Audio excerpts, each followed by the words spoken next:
اللہ اللہ اللہ اللہ اللہ وحدہ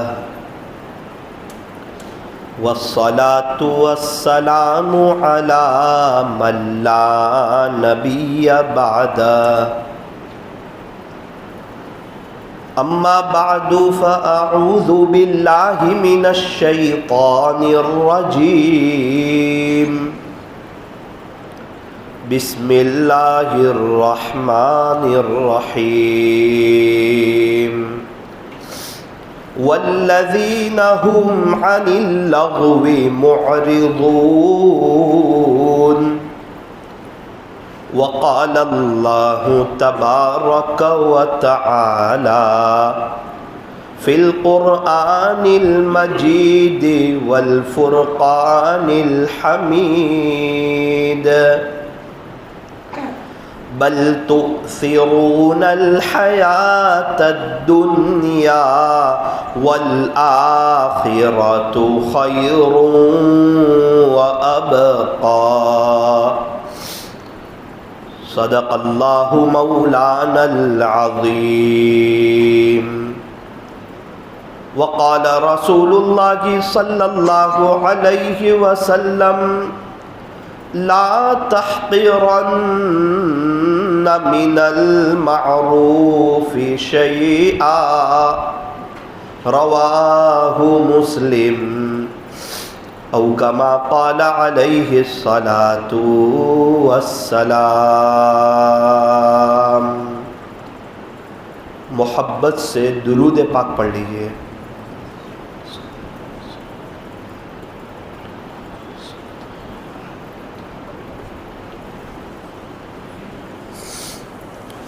بزرگان محترم، عزیز نوجوانوں اور پردے میں بیٹھ کر سننے والی میری محترم دینی ماؤں اور بہنوں، وقت اللہ کی بہت بڑی نعمت ہے۔ جو وقت چلا جائے وہ دوبارہ لوٹ کر کے نہیں آتا، گیا وقت پھر ہاتھ آتا نہیں، مرا بیل گھاس کھاتا نہیں۔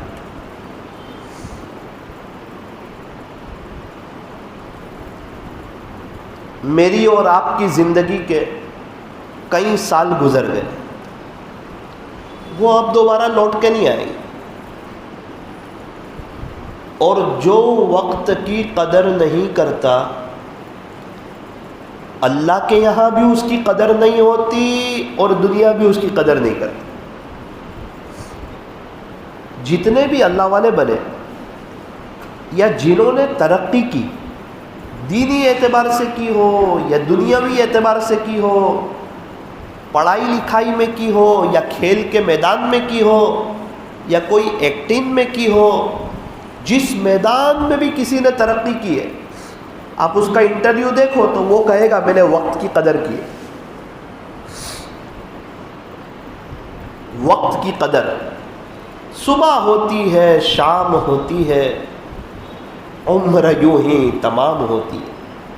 ہمیں تو لگ رہا ہے صبح ہو رہی ہے شام ہو رہی ہے، صبح ہو رہی ہے شام ہو رہی ہے، پیدائش سے یہی دیکھ رہے ہیں، صبح ہوتی ہے شام ہوتی ہے۔ نا میرے عزیز، ہر صبح زندگی کی ایک صبح کم ہو جاتی ہے اور ہر شام زندگی کی ایک شام کم ہو جاتی ہے، ہر ہفتہ زندگی کا ایک ہفتہ کم ہو جاتا ہے، ہر مہینہ زندگی کا ایک مہینہ کم ہو جاتا ہے، اور ہر سال ہماری زندگی کا ایک سال کم ہو جاتا ہے، اور ہم اپنی موت کے اور اپنی قبر کے اور اپنی آخرت کے اور اللہ سے ملاقات کے قریب ہو جاتے ہیں۔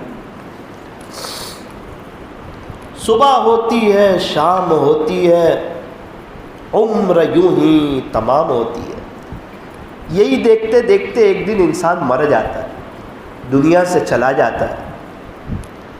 آج میرے اور آپ کے پاس موقع ہے، سانس چل رہی ہے، توبہ کا دروازہ کھلا ہوا ہے، اللہ تعالیٰ معاف کر دینے کے لیے اور اپنا بنانے کے لیے تیار ہے۔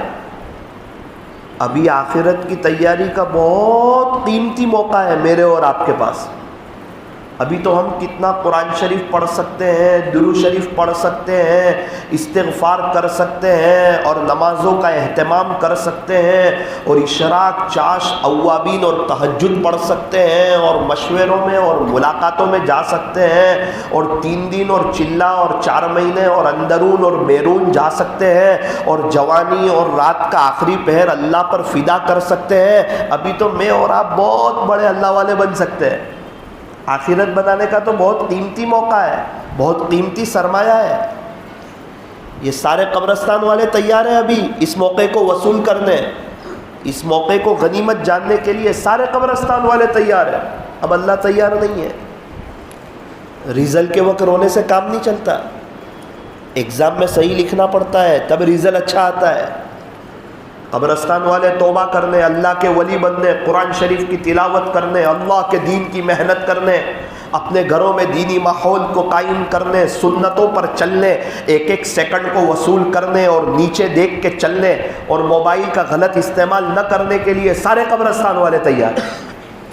موقع ہاتھ سے نکل گیا، حقیقت کی آنکھیں کھل گئی، توبہ کا دروازہ بند ہو گیا، آخرت سامنے آ گئی، آخرت سمجھ میں آ گئی۔ اب فرمایا کہ اب وقت ختم ہو گیا۔ کیوں؟ کیونکہ یہ دنیا دارالعمل ہے اور آخرت دارالجزا ہے۔ دنیا عمل کی جگہ ہے، آخرت تو بدلے کی جگہ ہے۔ دنیا امتحان کی جگہ ہے، آخرت ریزلٹ کے ملنے کی جگہ ہے۔ میرے اور آپ کے پردادا، ہمارے نانا نانی، رشتہ دار، کئی ملنے جلنے والے وہ چلے گئے، ان کی سانسیں رک گئی، اللہ کو پیارے ہو گئے، دنیا کی زندگی ختم ہو گئی۔ یہ دنیا کی رونق، یہ دنیا کی بہاریں، یہ دنیا کی محفلیں، یہ دنیا کی مجلسیں، یہ سب یہیں رہ گئی۔ اور یاد رکھنا، ایک دن آئے گا، آج ہم زمین کے اوپر ہیں نا، ان قریب زمین کے نیچے ہوں گے۔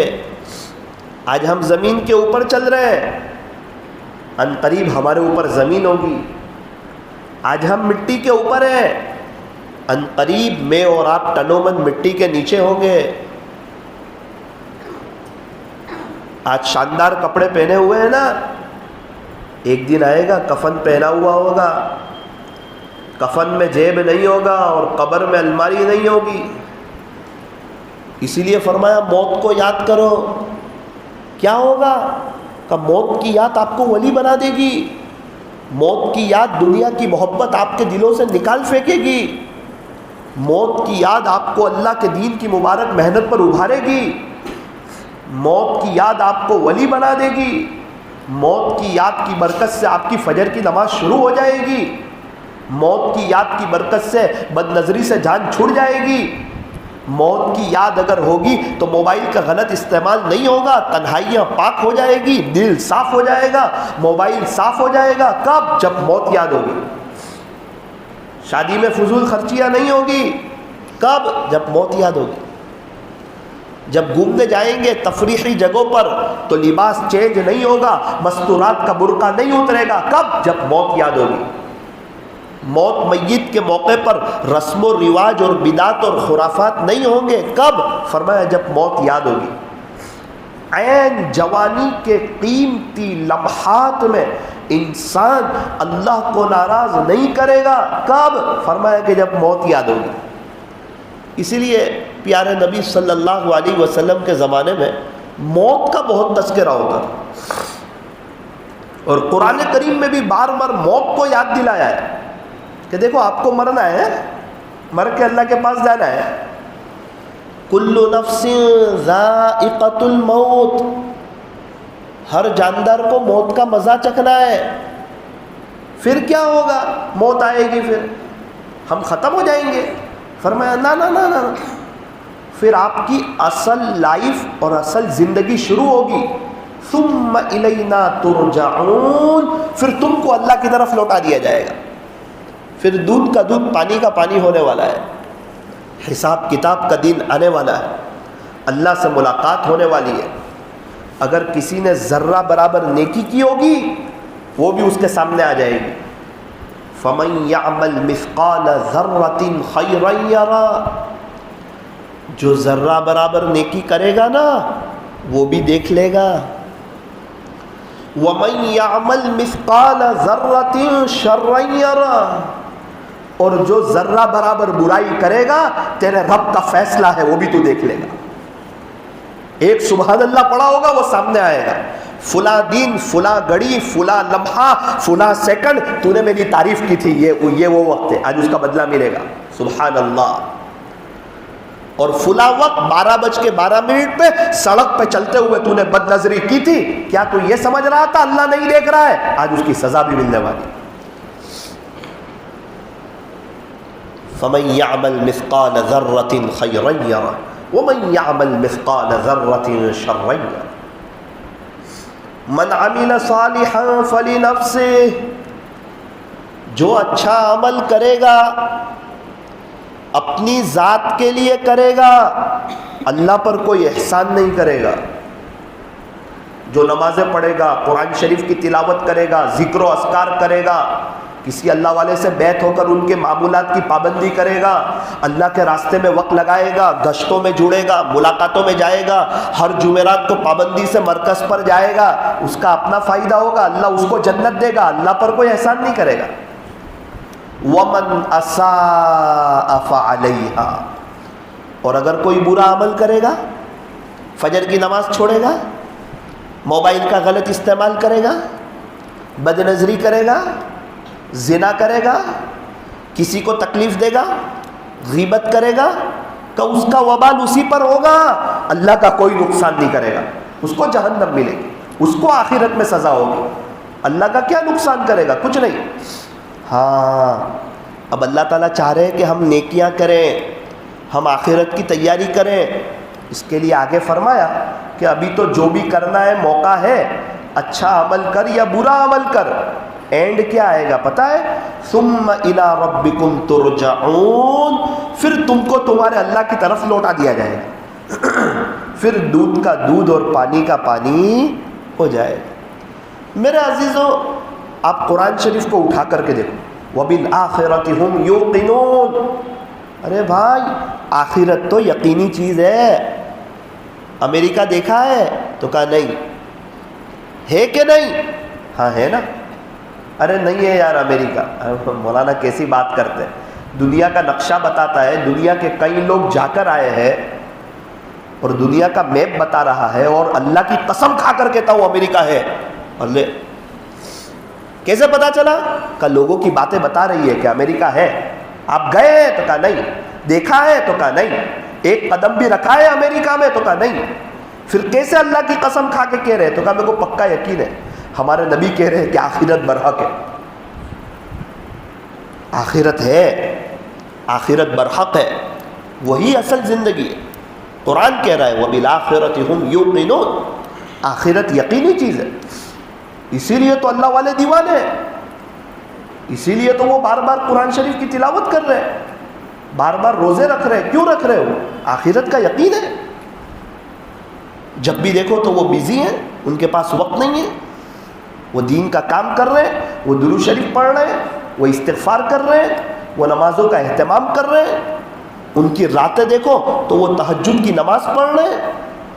یہ سب کیوں کر رہے ہیں؟ فرمایا کہ ان کے سامنے آخرت ہے. اور میں اور آپ گناہ کر رہے ہیں، بد نظری ہو رہی ہے، غیبت ہو رہی ہے، گھر میں تعلیم کرنے کے لیے ہمارے پاس وقت نہیں ہے. کیوں؟ آخرت سامنے نہیں ہے. لمبی زندگی کی ابھی امید ہے، ورنہ پتہ چل جائے کہ اچانک کبھی بھی موت آ جائے گی تو میں اور آپ بھی ولی ہو جائیں.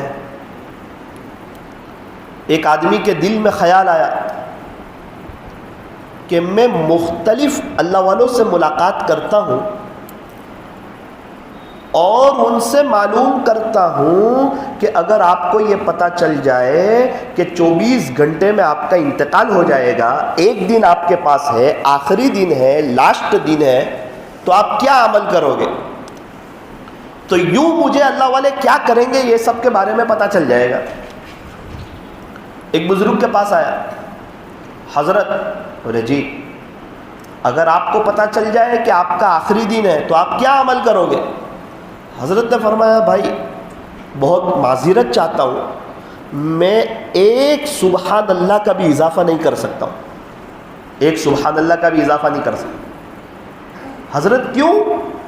فرمایا کہ بیٹا کئی سال ہو گئے میں زندگی کے ہر دن کو آخری دن سمجھتے ہوئے ہی گزار رہا ہوں.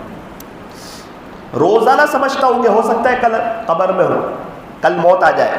زندگی کی ترتیب ہی اس طرح بنائیے, اور مجھے اور آپ کو پتہ چل جائے تو کل کی رات قبر میں ہے, کیسی گزرے گی آج کی رات. مجھے لگتا ہے ایک دن میں ایک قرآن پڑھ لیں گے ہم, اور رو دھو کے ولی بن جاوے. وہ فجر کی نماز پڑھ لے تو یہ جناب ولی ہو گئے. کیا ہوا؟ فرمایا کل مرنا ہے, یاد آ گیا, سب سے معافی بھی مانگ لی, دل بھی ایک دم صاف کر لیا. اب بد نظری تو نہ مرنا ہے, اللہ کے پاس جانا ہے.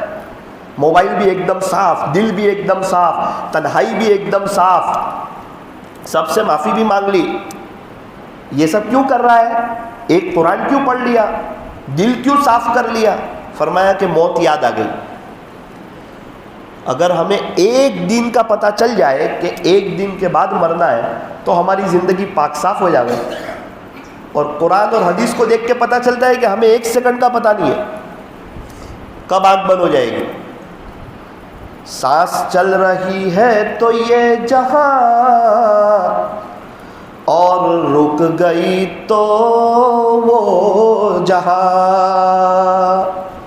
ایک سانس کا فاصلہ ہے, کب رک جائے کب اللہ سے ملاقات ہو جائے کچھ پتہ نہیں ہے. اس لیے میرے عزیزو, ہر دن کو زندگی کا آخری دن سمجھتے ہوئے گزارو. آپ نے ایک بزرگ کا نام سنا ہوگا, شیخ سعدی رحمۃ اللہ علیہ. بہت بڑے اللہ کے ولی گزرے, جہاں دیدہ, دنیا گھومے ہوئے, عجیب و غریب شخصیت گزری. جو بھی لوگ عالم بنتے ہیں نا تو عالم کلاس میں ان کی دو کتابیں پڑھاتے ہیں, ایک گلستہ اور ایک بوستہ, اور دونوں کتابیں نصیحتوں سے بھری پڑی ہے کہ بھائی اب یہ لوگ جو عالم بن رہے ہیں تو ان کو اچھی اچھی نصیحتیں سناؤ تاکہ ان کو بھی فائدہ ہو اور یہ عالم بن کر لوگوں کو سناوے. لیکن افسوس صد افسوس, میرا ایک درد ہے اس پر کہ یہ کتاب عالم کلاس کے دوسرے سال میں پڑھائی جاتی ہے جب عالم بننے والے کی عمر کم ہوتی ہے. مجھے یاد ہے جب یہ کتاب میں پڑھ رہا تھا اس وقت میری عمر 15 سال کی تھی, 15-16 سال کی. اللہ کرے کہ یہ میرا درد مدرسے کے ذمہ داروں تک پہنچے تو میں ادب سے ان سے کہنا چاہتا ہوں کہ یہ کتاب دورہ حدیث میں پڑھائی جانی چاہیے, عالم کلاس کے آخری سال میں, تاکہ جو بچہ عالم ہو رہا ہے اس نے 8-9 سال قرآن شریف اور حدیث شریف پڑھی ہوئی ہے اور اس کا دماغ بڑا ہوا ہے, اب وہ فارغ ہونے والا ہے. اب اگر یہ اچھی اچھی اور قیمتی باتیں ان کو پڑھائی جائے گی تو یہ نصیحت کی باتیں ان کو کام آئے گی. عام طور پر یہ کتاب اس وقت پڑھائی جاتی ہے جب بچے کے اندر اتنی خاص سمجھ نہیں ہوتی.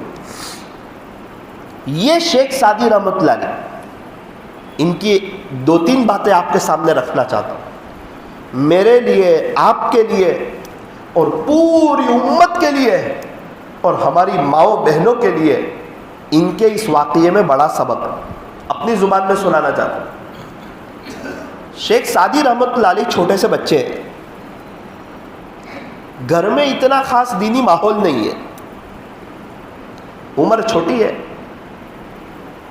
تو گھر میں ایک سونے کی انگوٹھی رکھی ہوئی تھی. شیخ سعدی رحمۃ اللہ علیہ نے وہ انگوٹھی لے لی اور اس کو پہن لی. حالانکہ مردوں کے لیے سونا پہننا جائز نہیں, لیکن ابھی چھوٹے ہیں, بچے ہیں, بچہ تو بچہ ہوتا ہے, بچے کو کیا سمجھ ہوتی ہے. سونے کی انگوٹھی لے لی اور باہر چلے گئے. اب باہر کھیلنے لگے. ایک ٹھگ تھا, وہ سامنے سے آ رہا تھا, اس کے پاس گھوڑ کی ڈلی تھی, گھوڑ کی ڈلی. اس نے دھیان سے دیکھا کہ یہ چھوٹا سا بچہ ہے اور اس کے ہاتھ میں تو سونے کی انگوٹھی ہے، اگر یہ انگوٹھی مجھے مل جائے تو بڑا کام ہو جائے۔ اس نے شیخ سعدی کو اٹھایا، گود میں اٹھایا، پیار کیا، اکرام کیا، اپناپن بتایا اور کہا کہ بیٹا یہ تیرے ہاتھ میں کیا ہے؟ کہا چچا جان انگوٹھی ہے، اس کو ذرا چکھنا، ٹیسٹ آتا ہے کچھ تجھے؟ ٹیسٹ کرنا اس کو۔ تو شیخ سعدی فرماتے ہیں میں چھوٹا تھا، میں نے وہ انگوٹھی پہ زبان لگائی تو ایک دم بے مزہ، کوئی ٹیسٹ ہی نہیں آیا۔ بھلا کوئی سونے کی انگوٹھی کا ٹیسٹ آتا ہے؟ اس نے کہا کہ اچھا اس میں کوئی مزہ نہیں ہے، کوئی ذائقہ نہیں ہے، کوئی لذت نہیں ہے، کوئی ٹیسٹ نہیں ہے۔ شیخ سعدی فرماتے ہیں میں بچہ، میں نے کہا کہ نا کوئی ٹیسٹ نہیں ہے۔ اس نے اپنے پاس سے وہ گڑ نکالا اور کہا بیٹا اس کو ٹیسٹ کر۔ شیخ سعدی فرماتے ہیں کہ میں نے اس کو لیا اور ٹیسٹ کیا تو وہ تو گڑ تو ایک دم مزیدار، ایک دم لذیذ، ذائقہ دار، چھوٹے بچے کو تو میٹھی چیز سے پیار۔ ٹھگ نے کہا کہ یہ انگوٹھی بہتر ہے یا یہ گڑ بہتر ہے؟ شیخ سعدی کہتے ہیں میں نے کہا بھلا گڑ بہتر ہے، یہ تو بے مزہ ہے، گڑ میں تو مزہ ہے۔ تو کہ ایک کام کر، بے مزہ چیز مجھے دے دے، مزے والی چیز تو لے لے۔ شیخ سعدی فرماتے ہیں میں نے کہا بہت اچھا فیصلہ ہے، بہت اچھی بات، ٹھیک ہے یہ انگوٹھی آپ لے لو اور یہ گڑ مجھے دے دو۔ شیخ سعدی فرماتے ہیں میں تو ایک دم خوشحال کہ آج میں نے بہترین فیصلہ کیا، بے مزہ چیز دے دی اور مزے والی چیز گڑ لے لی، اور ایک دم ہنستا کھیلتا کودتا ہوا اپنے گھر آ گیا۔ دیکھو امی میں نے کتنا بہتر کام کیا۔ پھر گھر میں کیا ہوا ہوگا وہ تو آپ جان سکتے ہیں، کیا معاملہ پیش آیا ہوگا، کیا صورتحال پیش آئی ہوگی۔ پھر ماں نے سمجھایا ہوگا کہ بیٹا تو نے کیا کیا، وہ انگوٹھی دیکھنے میں بے مزہ تھی، چکھنے میں، لیکن وہ اتنی قیمتی تھی، اگر تو بیچ دیتا نا تو تیری پوری زندگی کے گڑ آ جاتے۔ تو نے کیا کیا، بڑی نادانی والا کام کیا۔ اب بچہ بچہ ہوتا ہے، اس عمر میں غلطی بھی کرتا ہے، سیکھتا بھی ہے، بچہ آہستہ آہستہ سیکھتا ہے، ایک ساتھ نہیں سیکھتا۔ اللہ والوں نے عجیب بات لکھی ہے، اللہ والوں نے فرمایا کہ یہ دنیا میں جو چیزیں دکھ رہی ہے نا یہ سب گڑ ہے، اور آخرت کی جتنی چیزیں نا یہ سب سونے کی انگوٹھی ہے۔ اللہ کہہ رہا ہے کہ میں تیرے کو سونے کی انگوٹھی دینا چاہتا ہوں، اور شیطان کہتا ہے کہ سونے کی انگوٹھی چھوڑ دے اور گڑ لے لے، یہ عقل مندی ہے۔ شیطان کہتا ہے عقل مندی یہ ہے دنیا کا مزہ لے لے، گناہ کر لے اور جوانی اللہ پر فدا نہ کر، فجر کی نمازیں چھوڑ، بد نظری کر اور غیبت کر اور اللہ کو ناراض کر، تجھے مزہ آئے گی دنیا میں۔ اللہ کہتا ہے شیطان کی بات مت مان، ان الشیطان للانسان عدو مبین، بے شک شیطان انسان کا کھلا ہوا دشمن ہے۔ تیرا رب تجھے آخرت دینا چاہتا ہے، وہ بہت بہتر ہے، خلاصہ یہ کہ وہ سونے کی انگوٹھی ہے، وہ باقی رہنے والی ہے، یہ گڑ کی کوئی حیثیت نہیں ہے۔ اب ہم میں سے ہر ایک یہ دیکھ لے کہ ہم گڑ کے چکر میں ہیں یا سونے کی انگوٹھی کے چکر میں۔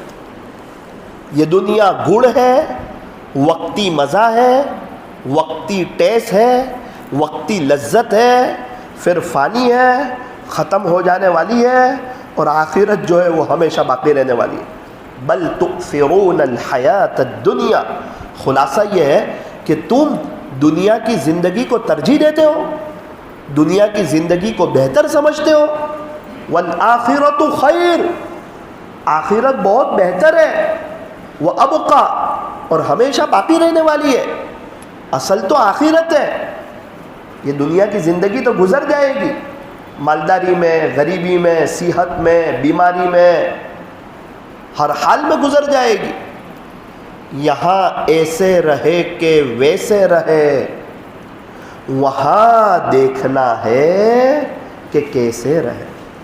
اس لیے میرے عزیزو، ہمیں یہ دنیا کی لالچ میں نہیں آنا ہے، دوستوں کی بات میں نہیں آنا ہے، موبائل کی رنگینیوں پر نہیں جانا ہے، جوانی کی عیاشی پر نہیں جانا ہے، راتوں کی میٹھی نیند کے چکر میں نہیں رہنا ہے۔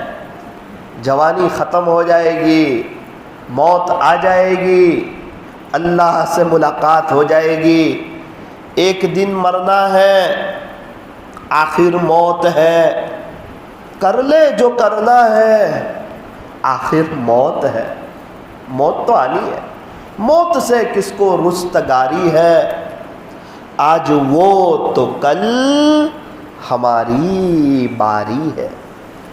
یہی شیخ سعدی رحمۃ اللہ علیہ فرماتے تھے کہ میں چھوٹا سا تھا، میرے ابو کے ساتھ میلہ دیکھنے گیا، اتنا کوئی گھر میں خاص دینی ماحول نہیں تھا، فرماتے میں میرے ابو کے ساتھ میلے پہ چلا گیا، میلہ تو میلہ ہوتا ہے، میرے ابو نے کہا دیکھ شادی، ابو کے کپڑے کو پکڑ لیا، دامن کو چھوڑنا مت ورنہ دنیا کے میلے میں گم ہو جائے گا، فیٹ پکڑنا اس کو مضبوطی سے، یہاں بہت لوگ ہیں، جی ابو ٹھیک ہے۔ فرماتے ہیں کہ میں نے ابو کے کپڑے کو فیٹ پکڑ لیا اور ابو کے ساتھ برابر میلے میں گھومنے لگا، لیکن میلے میں کچھ چیزیں ایسی تھی، میں چھوٹا سا تھا، اس کو دیکھنے میں مشغول ہو گیا، اور ایسا مشغول ہو گیا کہ میں آہستہ سے ابو کا کپڑا ہی چھوڑ گیا۔ تھوڑی دیر کے بعد دیکھا تو ابو بھی غائب ہو گئے، مجمع بہت، کراؤڈ بہت، پبلک بہت، اور میں تو دنیا کے میلے میں گم ہو گیا، اور گم تو ایسا ہو گیا مجھے میرے ابو ملتے ہی نہیں۔ بہت تلاش کیا، ادھر میرا ابو مجھے تلاش کرے، ادھر میں میرے ابو کو تلاش کروں، تلاش کرتے کرتے کرتے کرتے کافی دیر گزر گئی، یہاں تک کہ میں تعجب میں رہ گیا، میرے ابو کی باتیں مجھے یاد آنے لگی۔ میرے ابو نے مجھے کہا تھا سعدی تو میرے دامن کو مت چھوڑنا ورنہ تو دنیا کے میلے میں گم ہو جائے گا۔ حقیقت میں کچھ چیزیں دیکھنے میں ایسا لگا کہ میں دنیا کے میلے میں گم ہو گیا۔ کافی دیر کے بعد ملاقات ہوئی ابو سے، ابو نے کہا بیٹا سعدی کتنا تجھے تلاش کیا، تجھے کہا تھا نا دامن فیٹ پکڑنا۔ جی ابو میں نے آپ کا دامن فیٹ پکڑا تھا، اس کو چھوڑنے والا نہیں تھا، لیکن کچھ چیزیں دیکھنے میں ایسا لگا کہ پھر آپ کا دامن بھی چھوٹ گیا اور میں وہ چیزیں دیکھنے لگا، بعد میں آپ کو تلاش کیا تو آپ مل نہیں رہے تھے، میں دنیا کے میلے میں گم ہو گیا۔ شیخ سعدی فرماتے ہیں میرے ابو کی بچپن کی بات مجھے ابھی تک یاد ہے، میرے ابو نے ہلکے سا میرا کان مچوڑا اور یوں فرمایا کہ سعدی تو نے میرے دامن کو چھوڑا تو دنیا کے میلے میں گم ہو گیا، یاد رکھنا جب تو بڑا ہو جائے نا، جب تو جوان ہو جائے نا تو اپنے بڑوں کے دامن کو کبھی بھی مت چھوڑنا ورنہ تو دنیا کے میلے میں گم ہو جائے۔ یعنی جب تو بڑا ہو جاوے، سمجھدار ہو جاوے تو کسی اللہ والے کو پکڑ لینا، ان کے دامن کو مت چھوڑنا، ان کی صحبت میں رہنے کی کوشش کرنا، نیک لوگوں کی صحبت تجھے نیک بنا دے گی اور بروں کی صحبت تجھے برا بنا دے گی۔ انسان کو دیکھنا ہو کیسا ہے تو اس کے دوستوں کو دیکھ لو۔ خربوزے کو دیکھ کے رنگ پکڑتا ہے، انسان اللہ والوں کو دیکھ کے رنگ پکڑتا ہے۔ سبزی والوں کے پاس، لوہے والوں کے پاس، کپڑے والوں کے پاس، اسی طرح اللہ والوں کے پاس۔ کسی اللہ والے سے ہمارا تعلق بھی ہو اور ہم مسجد وار جماعت کے ساتھیوں کے ساتھ جڑے ہوئے بھی ہو، بھائی ابھی سب اللہ والے بیزی ہے، ابھی آپ کسی اللہ والے کو فون کرو میں آپ کے پاس ایک ہفتہ رہنا چاہتا ہوں تو ان کے پاس وقت نہیں ہے، وہ بیزی ہے، ان کے سفر ہے، اسفار ہے، ان کی اپنی مشغولیات ہے۔ اللہ تعالیٰ نے ابھی کے ہمارے زمانے میں چلتا پھرتا مدرسہ قائم کر دیا ہے، دعوت و تبلیغ کی مبارک محنت کہ روزانہ آپ اس میں جڑ جاؤ اور اپنی طلب اللہ کو بتاؤ۔ یہ دعوت و تبلیغ کی مبارک محنت یہ حق محنت ہے، جیسے خانقاہ کی محنت حق ہے، مدارس کی محنت حق ہے، علماء سے جڑنا حق ہے، جمعیت کی محنت حق ہے، اس طرح دعوت و تبلیغ کی مبارک محنت حق ہے۔ اس میں نہ کوئی خرچہ ہے، نہ کوئی چرچا ہے، نہ کوئی اس کا پرچہ ہے. سیدھی سادی محنت ہے اور پوری دنیا کو ہلا کر کے رکھ دیا. جاء الحق وزهق الباطل، حق آتا ہے باطل ختم ہو جاتا ہے.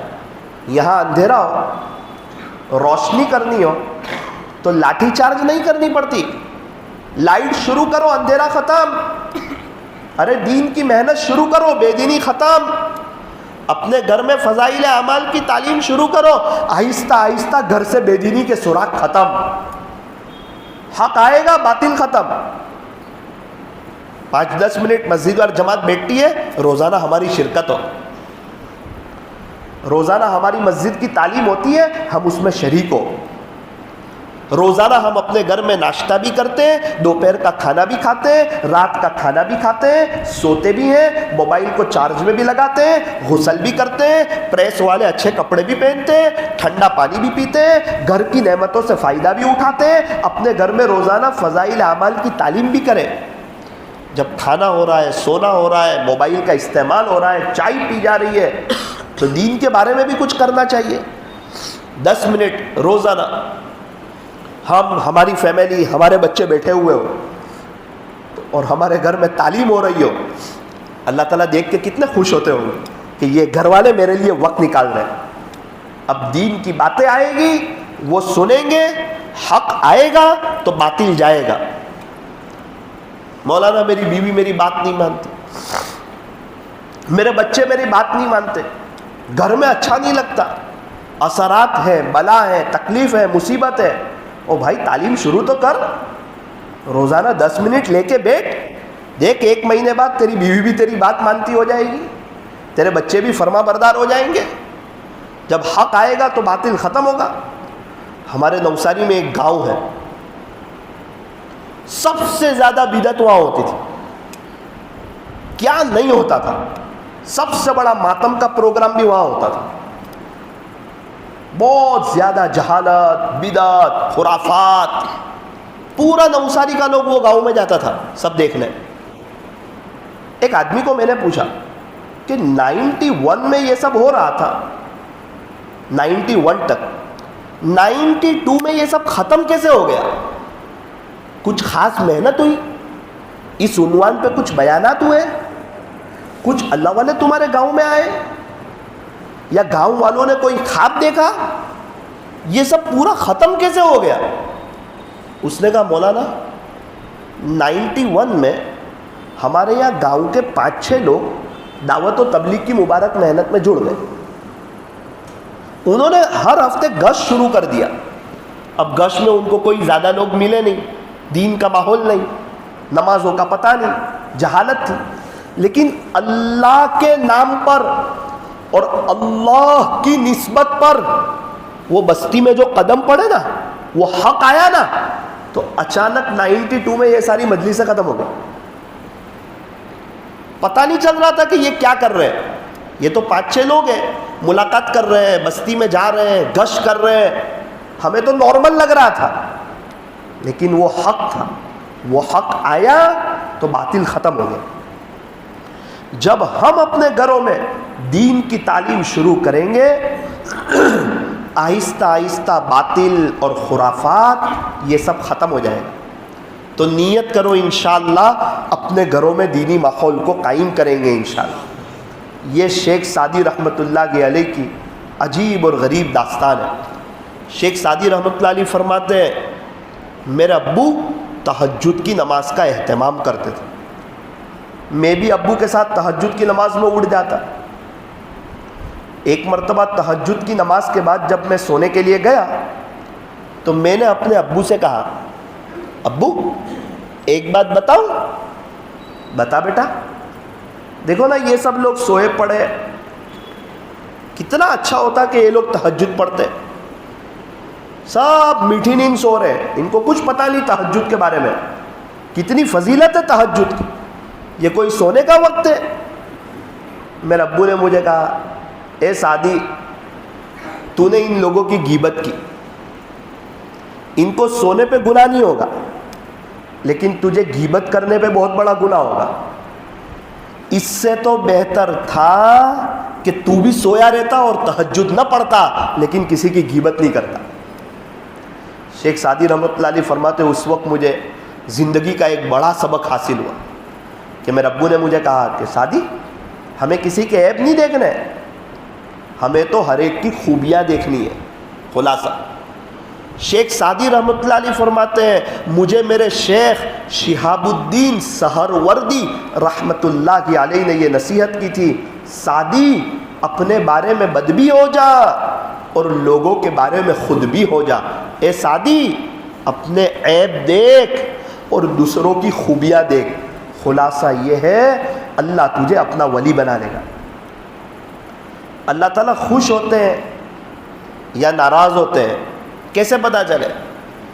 کتابوں میں لکھا ہے جب اللہ تعالیٰ خوش ہوتے ہیں تو بندے کو اپنے عیب نظر آتے ہیں، میرے اندر یہ کمی ہے، یہ کمی ہے، یہ کمی ہے، میں نے پہلے اتنی بد نظری کی تھی، اتنے گناہ کیے تھے، یہ تو اللہ نے ستاری کی چادر ڈال دی کہ لوگ مجھ سے مل رہے ہیں، ورنہ اللہ اگر وہ ہٹا دے نا تو میرے بچے مجھے ابو نہ کہیں اور بیوی میرے ساتھ رہنے کے لیے تیار نہ ہو اور ماں باپ مجھے اپنے گھر میں نہ رکھیں، میں تو اتنا گنہگار اور برا آدمی ہوں۔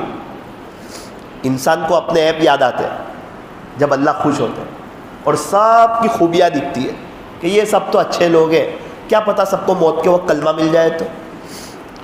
اور جب اللہ تعالیٰ ناراض ہوتے ہیں تو پھر بندے کو اپنی خوبیاں یاد آتی ہے کہ تو نے تو اتنا قرآن بھی پڑھتا ہے اور تو اتنا وقت مسجد میں بھی گزارتا ہے اور تو اتنا ذکر بھی کرتا ہے اور فلاں آدمی تو اتنا بھی نہیں کر رہا۔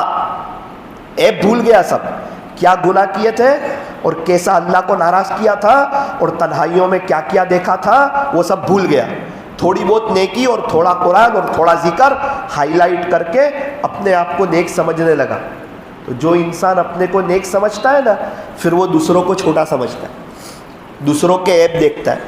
تو جب اللہ ناراض ہوتے ہیں تو بندے کو اپنی خوبیاں یاد آتی ہے اور دوسروں کے عیب یاد آتے ہیں، پھر اللہ تعالیٰ اس سے ناراض ہو جاتے ہیں، پھر وہ تکبر میں آتا ہے، اللہ اس کی دنیا آخرت دونوں برباد کر دیتا ہے۔ اور اللہ تعالیٰ جب کسی سے خوش ہوتے ہیں، کسی سے راضی ہوتے ہیں، پھر اس کو اپنے عیب یاد آتا ہے کہ یار تو خود بہت گنہگار آدمی ہے، اللہ کا شکر ہے اللہ نے تجھے نبھائے رکھا ہے، تیری لاج رکھی ہے، ستاری کی چادر خدا نے تجھ پہ ڈال رکھی۔ پھر انسان اپنے آپ کو گنہگار سمجھتا ہے تو اللہ تعالیٰ اس کو بہت آگے لے جاتے ہیں، پھر وہ چھوٹا بن کے رہتا ہے۔ جب تک بچہ چھوٹا ہوتا ہے نا ماں باپ کی گود میں ہوتا ہے، جیسے ہی بڑا ہوتا ہے گود سے اتر جاتا ہے۔ تو جب تک بندہ اپنے آپ کو چھوٹا بنا کے رکھتا ہے، میں کچھ نہیں، مجھ سے کچھ نہیں، اللہ سب کچھ اور اللہ ہی سے سب کچھ، تو جب بندہ اپنے آپ کو چھوٹا بنا کے رکھتا ہے پھر وہ اللہ کی نظر رحمت میں رہتا ہے۔ اور جیسے ہی اپنے آپ کو کچھ سمجھتا ہے اللہ اس کو اپنی نظر سے گرا دیتا ہے، اب تو جانے تیرا کام جانے۔ پھر بندہ کہیں کا نہیں رہتا، پھر در در کی ٹھوکریں کھاتا ہے اور اس کی زندگی کٹی پتنگ کی طرح ہو جاتی ہے۔ اس لیے میرے عزیزو اپنی لائف میں، اپنی زندگی میں کبھی بھی کسی کے عیب نہ دیکھنا، کسی کی برائی نہ دیکھنا۔ ابھی پوری دنیا میں ایک بھی انسان ایسا نہیں ہے کہ جس میں عیب نہ ہو، ہر ایک میں کچھ نہ کچھ عیب ہے۔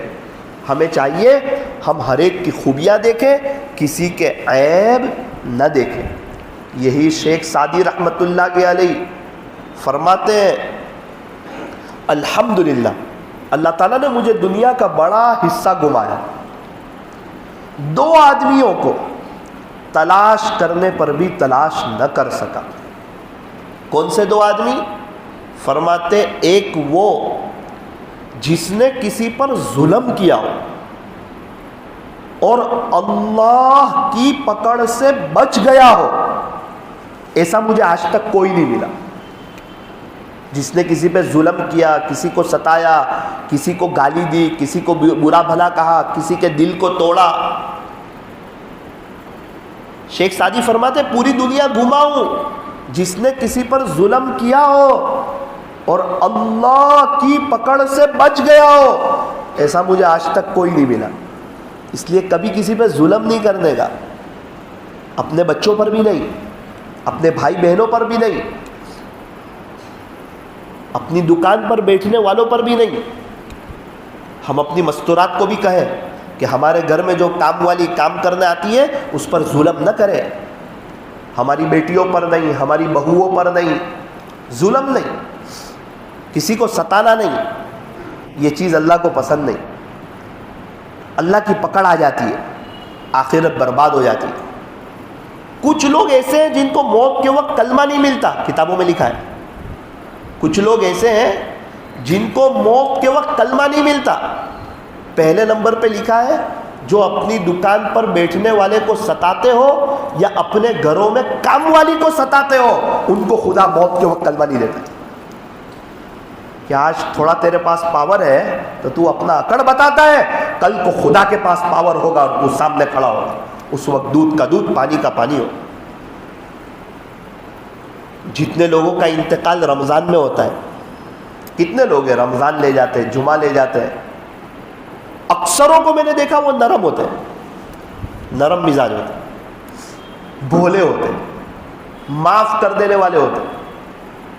کتنے لوگوں کے پاس میں گیا، بھائی آپ کے ابا کو رمضان ملا، مولانا بھولے بہت تھے، چالاک نہیں تھے۔ دنیا والے کہتے تھے چالاک بنو ورنہ تم کو نقصان ہوگا، یہ کہتے تھے کوئی بات نہیں، تھوڑا نقصان اٹھا لیں گے، نرم بنیں گے نا، خدا موت کے وقت نرمی کر دے گا نا تو سب مسئلے حل ہو جائیں گے۔ اور چالاک آدمی بنیں گے، تھوڑی بہت دنیا تو آ جائے گی، لیکن موت کے وقت جو اللہ نے چالاکی کی تو کہیں کے نہیں رہیں گے۔ تھوڑا بہت نقصان برداشت کر لو۔ چالاک آدمی کی دنیا ہوتی ہے لیکن اس کی آخرت نہیں ہوتی، اس لیے چالاک نہیں بننے کا، نرم بننے کا، بھولے بننے کا۔ ہمارے نبی صلی اللہ علیہ وسلم بہت نرم تھے، بہت بھولے تھے، مسکرانے والے تھے۔ پیارے نبی جی اگر آپ نرم نہ ہوتے تو یہ صحابہ کبھی بھی آپ کے پاس جمع نہ ہوتے۔ اللہ والوں میں بھی جتنے نرم رہے ان کا فیض بہت عام ہوا، اللہ تعالیٰ نے ان سے بڑا کام لیا۔ زبان نرم ہے، پیدائش کے وقت آتی ہے، موت کے بعد بھی ساتھ جاتی ہے، نرم ہے نا۔ دانت سخت ہے، بعد میں آتے ہیں، پہلے چلے جاتے ہیں، سختی ٹکتی نہیں ہے۔ جو نرمی سے محروم رہا وہ ہر خیر سے محروم رہا۔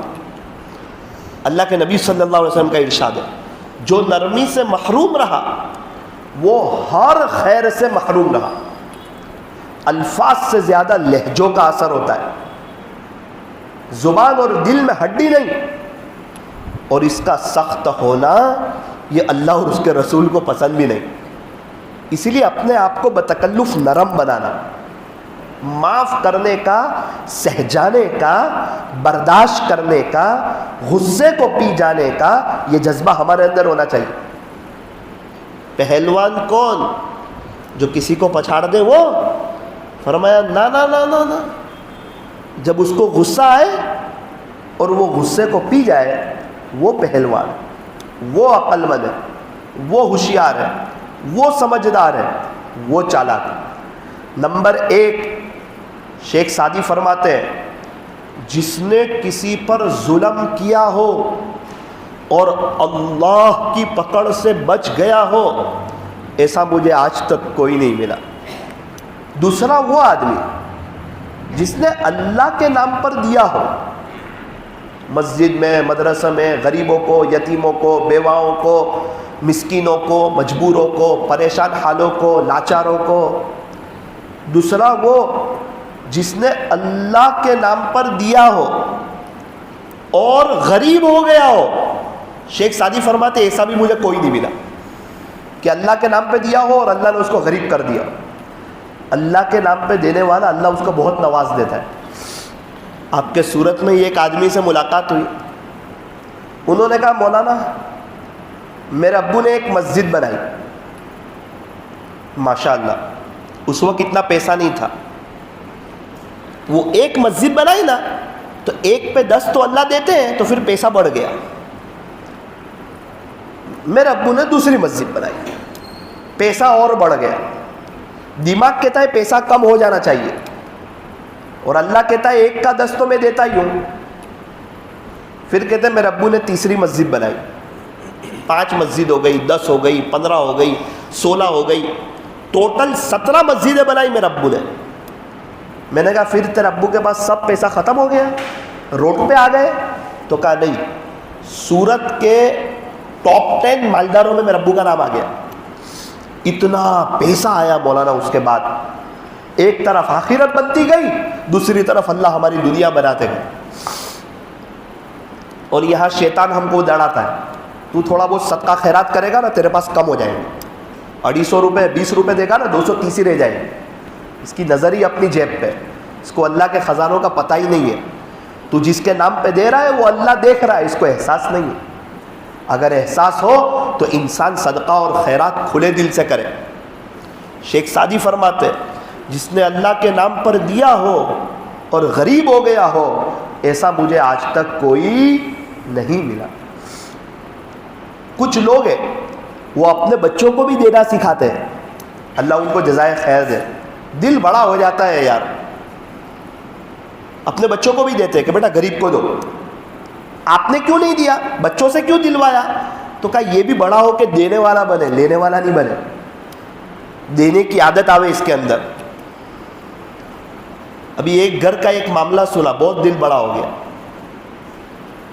مدرسوں میں، ایک مدرسے میں کچھ قرآن شریف کی ضرورت تھی، 100 کے قریب کچھ قرآن کی ضرورت ہوگی، 100 کے آس پاس. تو ایک شخص اپنے گھر گئے، اپنی بچی کو بٹھایا، اپنے بچے کو بٹھایا، اپنی بیوی کو بٹھایا، اور کہا کہ دیکھو فلاں مدرسہ ہے، اس میں 100 قرآن شریف کی ضرورت ہے، بتاؤ اپنے گھر سے کتنے قرآن دیں گے؟ بیٹی نے کہا کہ ابو میں 500 روپے دوں گی. اچھا چل.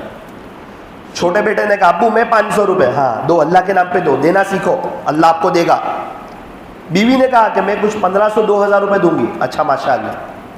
2 چھوٹے چھوٹے ان کے بچے بھی تھے، بچے نواسے ہوں گے، ان کو 500 روپے دیے. بیٹا تم بھی دو. حالانکہ وہ دادا نانا وہ دے سکتے، لیکن ان کے ہاتھ سے دلوایا کہ اللہ کے نام پہ دو، عادت ڈالو اللہ کے نام پہ دینے کی. انہوں نے بھی دیے 500 روپے، اور باقی جو پیسے تھے وہ گھر کے وڈیل نے دے دیے. ایک ہی گھر سے آسانی سے وہ مدرسے میں سب قرآن پہنچ گئے. اب قرآن وہاں لوگ پڑھ رہے ہوں گے اور پورے گھر والوں کو ثواب مل رہا ہوگا. اس کو کہتے ہیں گھر کا وڈیل، گھر کا لیڈر، گھر کا ذمہ دار، اور اس کے بہترین اخلاق.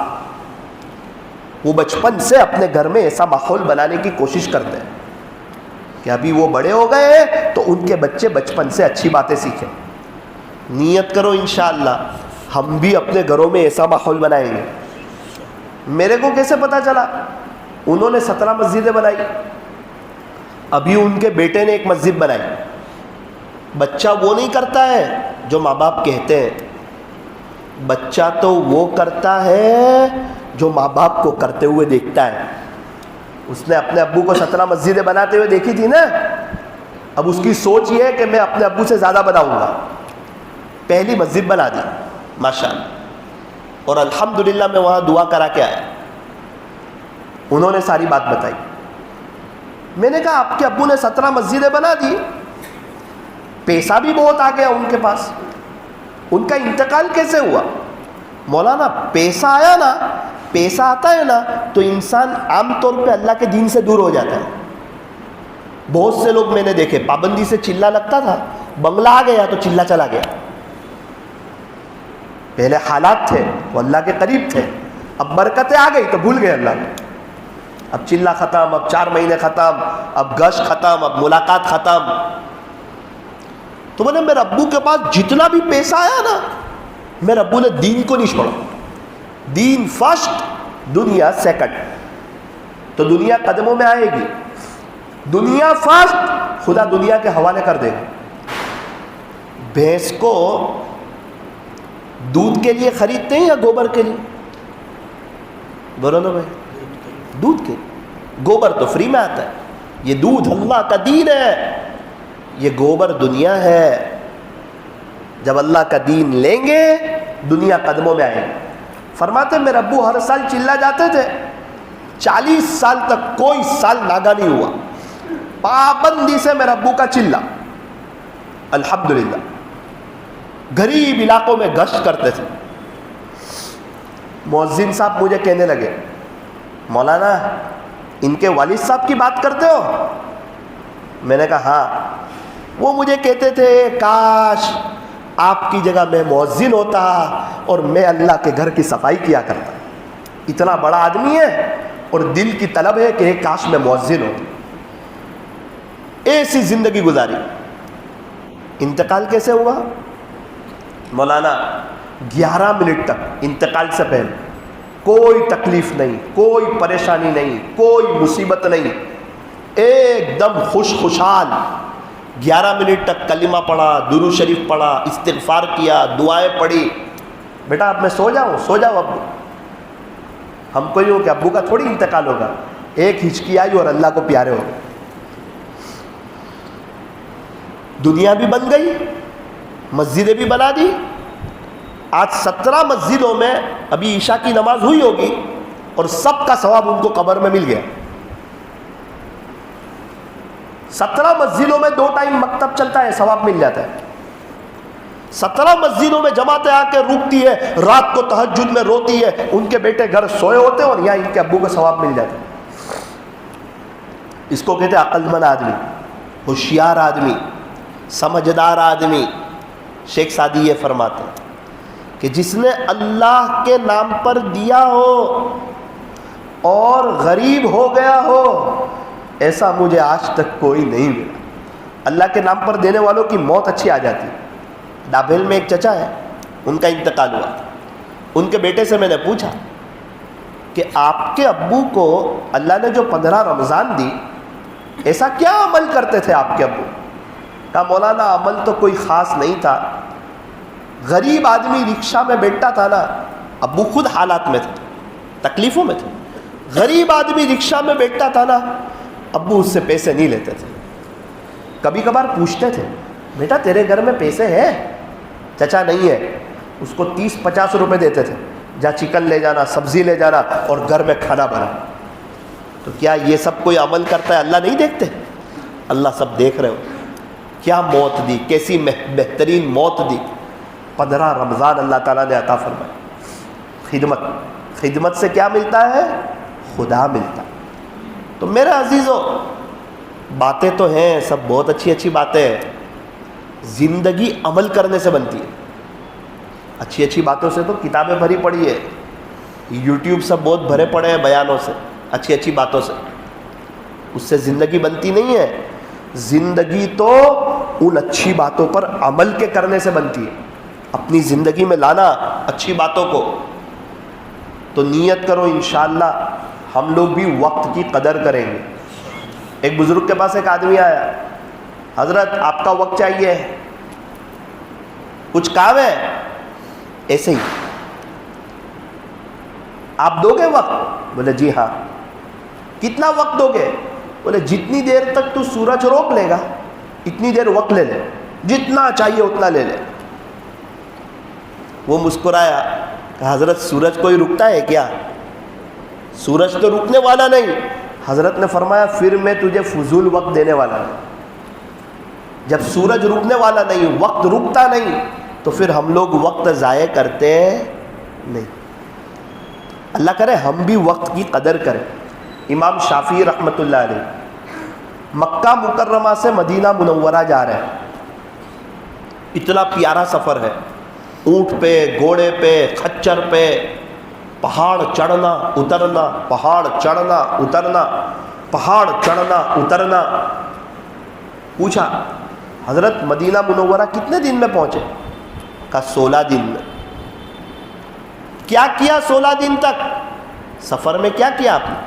حالانکہ ہارڈ سفر ہے، اے سی والا نہیں ہے، کار والا نہیں ہے، بہاروں والا نہیں ہے، مشقتوں والا سفر ہے۔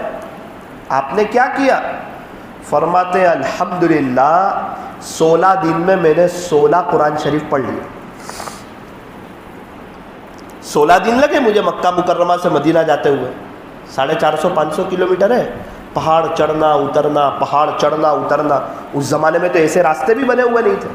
16 دن میں نے 16 قرآن شریف پڑھا.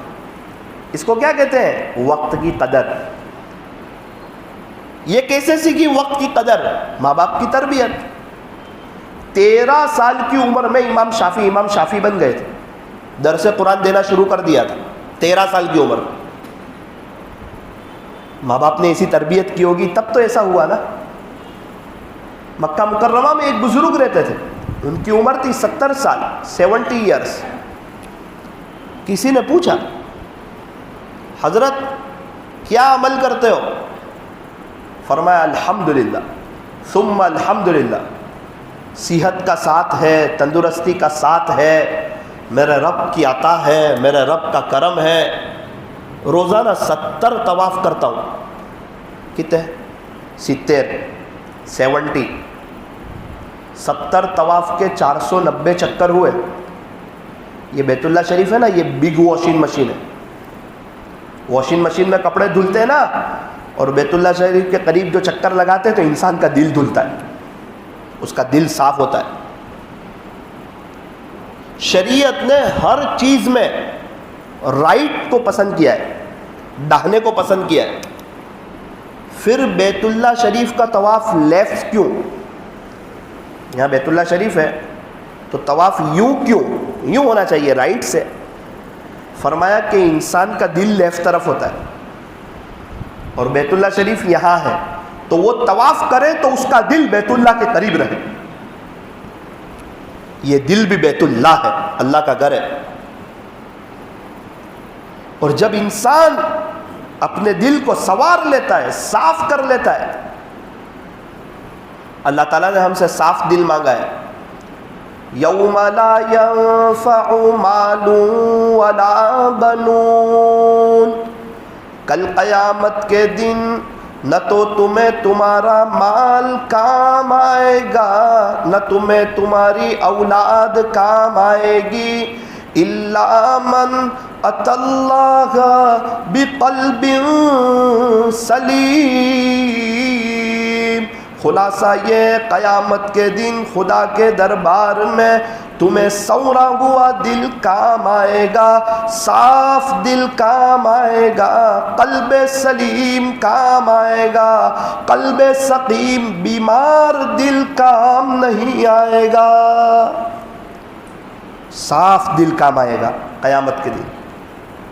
ہمارا گھر صاف ہونا چاہیے نا، پانی کا برتن صاف، دودھ کا برتن صاف، جس خونچے میں کھانا کھا رہے ہیں وہ صاف، جس دسترخوان پہ بیٹھ رہے ہیں وہ صاف، گھر صاف، بیڈ شیٹ صاف، یہاں تک کہ واش روم صاف.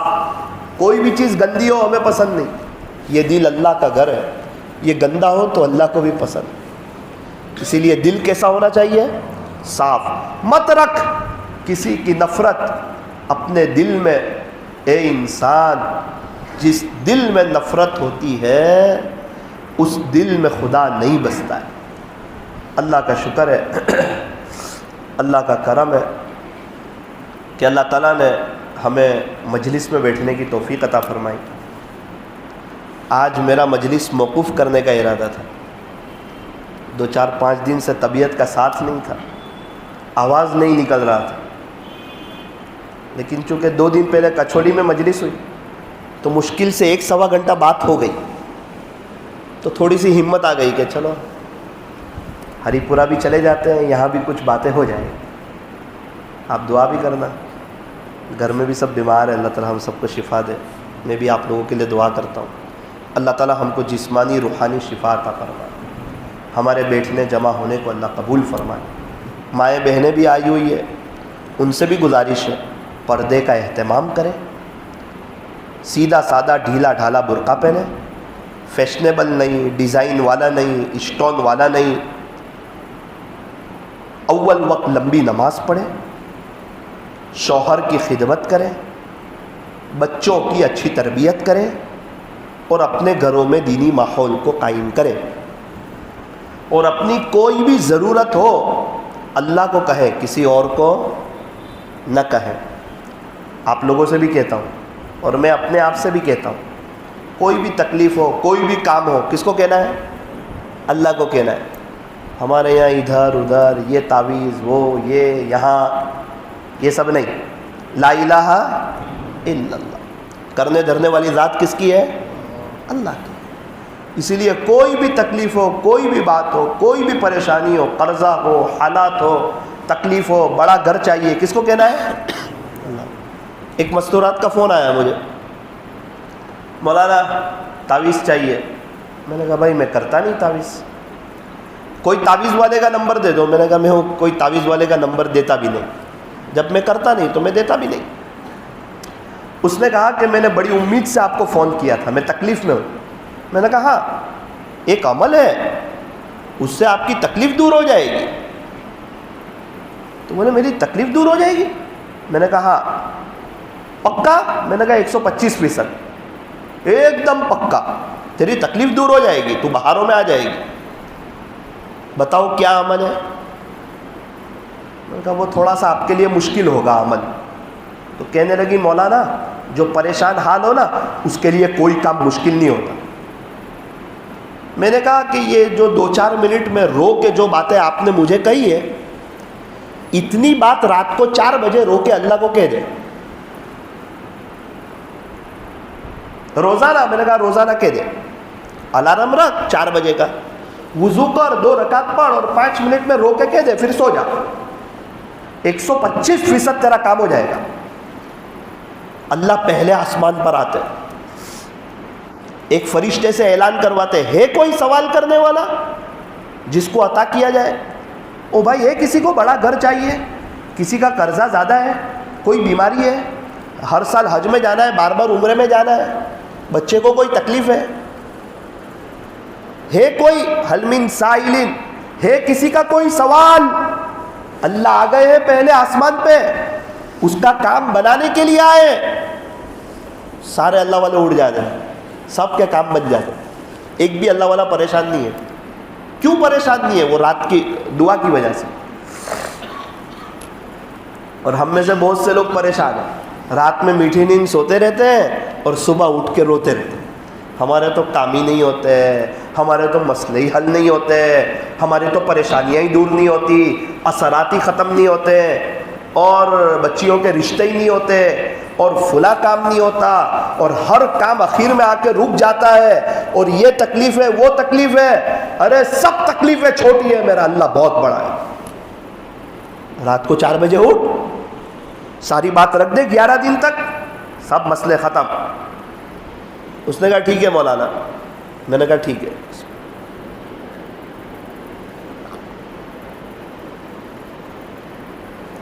الحمد 2 دن کے بعد واپس فون آیا، مولانا. میں نے کہا جی. اللہ آپ کو جزائے خیر دے، اللہ آپ کو جزائے خیر دے. میں نے کہا آمین، دعا کرنا ہمارے لیے. آپ نے مجھے ایڈریس بتا دیا. میں نے کہا کیا ہوا، آپ کا کام ہو گیا؟ مولانا پہلے دن میں اٹھی 4 بجے، وضو کیا، 2 رکعت پڑھی اور اپنی ساری باتیں اللہ کے سامنے رکھ دی. تو میرا کام تو نہیں ہوا، لیکن جو میرے دل پہ ایک بوجھ تھا نا کئی سالوں سے، وہ پہلے ہی دن ہلکا ہو گیا. وہ دل کا بوجھ ہی ہلکا ہو گیا. جس کے لیے میں بے چین رہتی تھی، پریشان رہتی تھی، میرا دل کا بوجھ ہے ایک دم ہلکا ہو گیا.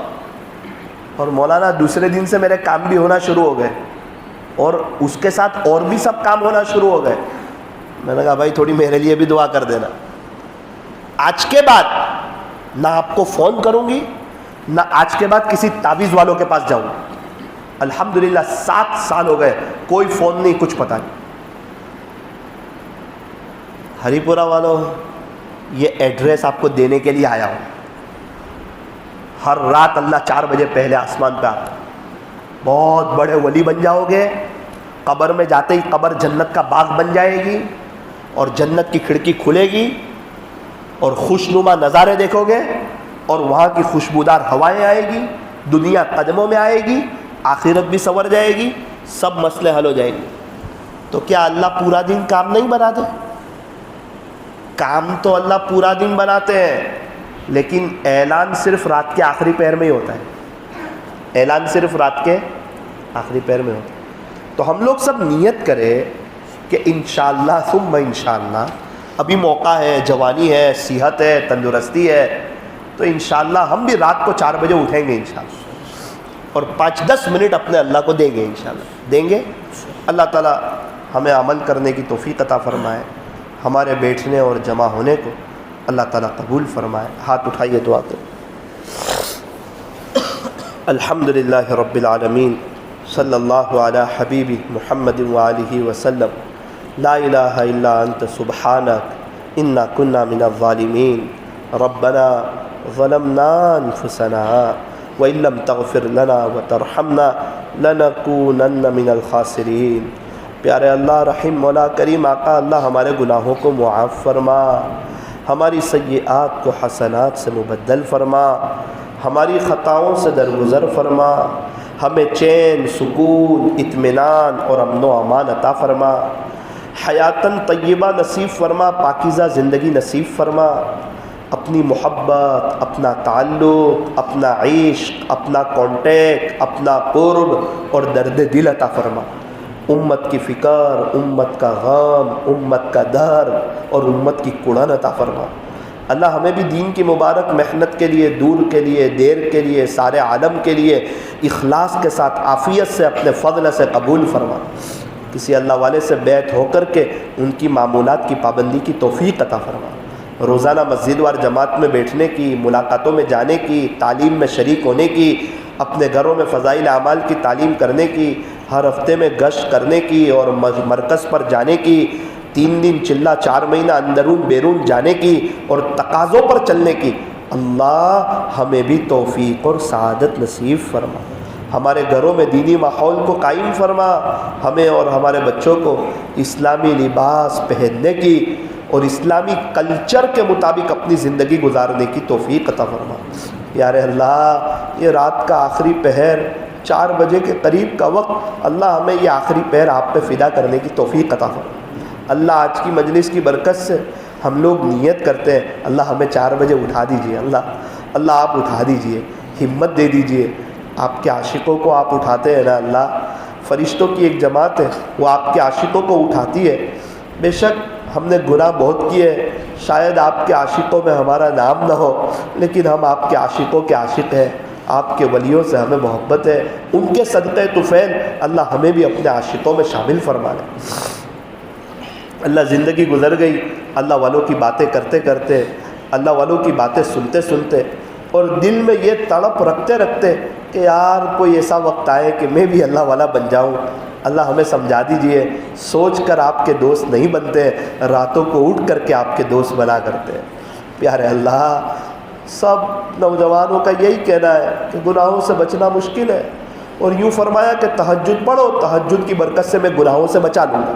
اللہ ہم کہتے رہتے گناہوں سے بچنا مشکل ہے اور ہم تہجد پڑھتے نہیں۔ کاش اگر ہم تہجد پڑھتے تو ہم گناہوں سے بھی بچ جاتے اور ہم کو صحت بھی ملتی۔ تہجد کی برکت سے اللہ گناہوں سے بچا لیتا ہے، اللہ صحت عطا فرماتے ہیں۔ تہجد اللہ تعالیٰ اگر کسی کے کام بنانا چاہتے ہیں اس کو تہجد کی توفیق دے دیتے، پھر وہ تہجد میں روتا ہے اور اللہ اس کے کام بنا دیتے ہیں، اس کو خوشحال کر دیتے ہیں، اس کی دنیا آخرت سنوار دیتے ہیں۔ ہمیں تہجد کی توفیق نہیں ہو رہی، کہیں ایسا تو نہیں کہ اللہ ہم سے ناراض ہے؟ رات کے آخری پہر میں اللہ ہمیں اپنے سامنے کھڑا ہوتا دیکھنا پسند نہیں کرتے۔ حضرت مولانا سجاد صاحب نعمانی دامت برکاتہم فرماتے ہیں، میں 6 سال کا تھا، میرے ماں باپ رات کو تہجد پڑھتے تھے، میں نے دیکھ لیا امی بھی تہجد پڑھ رہے، ابو بھی تہجد پڑھ رہے، رات کو اٹھ کے دعا کر رہے۔ میں نے کہا امی مجھے بھی اٹھا دیا کرنا۔ فرماتے خلاصہ یہ ہے کہ میری امی نے مجھے اٹھانا شروع کیا، 50 سال ہو گئے، سفر حضر میں کبھی میری تہجد نہیں چھوٹی۔ ہمارے بچے بھی سوچتے ہوں گے کاش آج اگر میرے ماں باپ تہجد گزار ہوتے تو آج میں بھی پوری دنیا میں دین کا کام کرتا، میں بھی اللہ سے لینے والا ہوتا۔ اللہ ہمارے بچوں کی کیا غلطی ہے؟ اگر ہم میاں بیوی نیک ہوتے تو یہ بچے آپ کے ولی ہوتے، یہ بچے تہجد گزار ہوتے۔ لیکن آج ماں باپ کا فجر کا مسئلہ ہے، بچوں کے بھی فجر کے مسئلے ہیں، اسلامی لباس سے دور ہے، اسلامی وضاقتہ سے دور ہے، بیچاری مستورات گھر کا کام کرتی ہے، کھانا بناتی ہے، سب کا خیال رکھتی ہے، پھر بھی پریشان ہے کیونکہ اللہ کے ساتھ تعلق نہیں ہے۔ پیارے اللہ، وہ عورت جو رات کو 4 بجے اٹھی تو کہتی ہے میرے دل کا بوجھ ہلکا ہو گیا، میرے کام ہونا شروع ہو گئے. اللہ ہمیں بھی رات کو اٹھنے کی توفیق عطا فرما. رات کا آخری پہر اور جوانی آپ پر فدا کرنے کی توفیق عطا فرما. اللہ ابھی تک میٹھی نیند کے سونے کا مزہ چکھا، اب رات میں آپ کے سامنے جاگنے کا مزہ چکھا دیجیے. اللہ ابھی تک بد نظری کا مزہ چکھا، اب نظر کی حفاظت کا مزہ چکھا دے. ابھی تک واٹس ایپ کا مزہ چکھا، اللہ آپ قرآن شریف کی تلاوت کا مزہ چکھا. ابھی تک ہائے دنیا کا مزہ چکھا اور گھروں میں میٹھی نیند سونے کا مزہ چکھا. اللہ اب آپ کے راستے کا مزہ چکھا دے اور آپ کے راستے میں راتوں کو میٹھی نیند کے سونے کا اور تہجد میں اٹھ کر آپ کے سامنے رونے کا اللہ ہمیں مزہ چکھا دے. اللہ بہت سے لوگ یہاں آئے ہوئے ہیں، ہمارے آنے کو، بیٹھنے کو، جمع ہونے کو قبول فرما. ہماری پریشانیوں کو دور فرما. ہم میں سے ہر ایک کی جائز تمناؤں کو پورا فرما. اللہ ہمیں نیک، صالح، متقی، پرہیزگار اور ایک اچھا انسان بنا دے. اللہ ہمیں سمجھا دے یہ دنیا گڑ ہے اور آخرت سونے کی انگوٹھی ہے. ہم سونے کی انگوٹھی کو چھوڑ کر گڑ کو لے رہے ہیں، بڑی نادانی کا سودا کر رہے ہیں. اللہ آپ کے پاس آنا ہے، آپ سے ملاقات بھی ہونی ہے، کوئی تیاری بھی نہیں ہے، غفلت میں زندگی گزری ہے. اللہ ہمارا بہت شوق ہے کہ ہم جنت میں بار بار آپ کو دیکھیں، آپ کا دیدار کریں.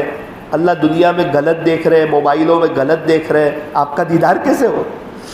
کیسے پیارے نبی کو دیکھ سکیں؟ کتنے نوجوان آ کر کے بتاتے ہیں بار بار پیارے نبی صلی اللہ علیہ وسلم کی ان کو زیارت ہو جاتی ہے، کبھی کس کو کبھی کس کو. وجہ نظر کی حفاظت کرتے. حضرت پیر ذوالفقار صاحب فرماتے ہیں، جس کا خلاصہ جب میں 30 سال کا تھا میں نے 100 مرتبہ کے قریب پیارے نبی حضرت محمد الرسول اللہ صلی اللہ علیہ وسلم کی خواب میں زیارت کر لی تھی جب میں 30 سال کا تھا. وجہ حضرت فرماتے ہیں میں نے نظر کی بہت حفاظت کی تھی. آج تو ہم کو زیارت بھی کرنی ہے اور نظر کی حفاظت بھی نہیں کرنی. پیارے اللہ زہر بھی کھانا ہے اور زندہ بھی رہنا ہے، کرنٹ کو ہاتھ بھی لگانا ہے اور زندہ بھی رہنا ہے. اللہ ہمارا حال عجیب ہے، آپ کو پانا بھی ہے لیکن گناہ کرتے کرتے. آپ کے ولی بننا ہے اور رات کو میٹھی نیند سوتے سوتے. کچھ قربانی بھی نہیں دینی ہے، کچھ نفس کو مارنا بھی نہیں ہے. پیارے اللہ اب ہمیں سمجھدار بنا دے، ہمیں عقل مند بنا دے، ہمیں سمجھا دے بغیر محنت کے دنیا کی چیز حاصل نہیں ہوتی. آخرت کیسے بنے گی؟ ایک چھوٹا سا واش روم بنانا ہو تو دنیا بھر کی محنت ہے. اتنی بڑی جنت بنانی ہو کیا سوتے سوتے بن جائے گی؟ کیا بد نظری کرتے کرتے بن جائے گی؟ کیا رات کو بیوی کے ساتھ غیبتیں کرتے کرتے بن جائے گی؟ کیا بیوی اپنی ماں کے ساتھ رات کو سسرال والوں کی غیبت کرتے کرتے رابعہ بصریہ جیسی بن جائے گی؟